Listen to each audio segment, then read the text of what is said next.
ప్రభుత్వం ప్రజా సమస్యలను పరిష్కరిస్తుందని రాప్తాడు ఎమ్మెల్యే పరిటాల సునీత అన్నారు. అనంతపురం జిల్లా రాప్తాడు నియోజకవర్గ కేంద్రానికి సమీపంలోని ఆర్జేసీ కళ్యాణ మండపంలో ఆంధ్రప్రదేశ్ రాష్ట్ర ముఖ్యమంత్రి వర్యులు శ్రీ నారా చంద్రబాబు నాయుడు ప్రతిష్టాత్మకంగా అమలు పరుస్తున్న ప్రత్యేక ప్రజా సమస్యల పరిష్కార వేదిక కార్యక్రమాన్ని జిల్లా collector doctor V Vinod Kumar తో కలిసి ఎమ్మెల్యే పరిటాల సునీత వినతులను స్వీకరించారు. ఈ సందర్భంగా ఎమ్మెల్యే పరిటాల సునీత మాట్లాడుతూ గత ప్రభుత్వంలో పాలకులు రాప్తాడు నియోజకవర్గ ప్రజలకు సంబంధించిన భూములను కబ్జాలకు గురి చేశారని, వాటన్నింటినీ పరిష్కరించి తమ ప్రభుత్వం న్యాయం చేస్తుందని అన్నారు.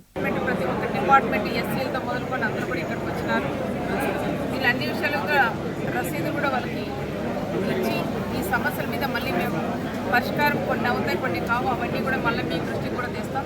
అందరికీ కూడా ఫోన్ చేసి తెలియజేస్తామని ఇంతకుముందు కలెక్టర్ గారు కూడా చెప్పారు. ఏది ఏమైనా ఈరోజు గ్రీవెన్స్ని పెట్టడం చాలా మంచిది. చాలాసార్లు నా దగ్గర కూడా వచ్చి రెవెన్యూ సమస్యలన్నీ కూడా చెప్తా అంటారు. ఇవన్నీ మళ్ళీ మేము ఆఫీసర్లకు ఎంఆర్ఓలకు కూడా పంపించడం ఇట్లా రకరకాలు కూడా జరుగుతున్నాయి. ఇంతవరకు కూడా సాల్వ్ కాలేదు. అవన్నీ ఇప్పుడు మళ్ళీ నేను కూడా కలెక్టర్ గారికి నా వైపు నుంచి కూడా సార్ కూడా నేను కొన్ని విషయాలు సార్ కూడా తెలియజేస్తాను. కొన్ని భూములు అయితే కబ్జా కూడా చేశారు.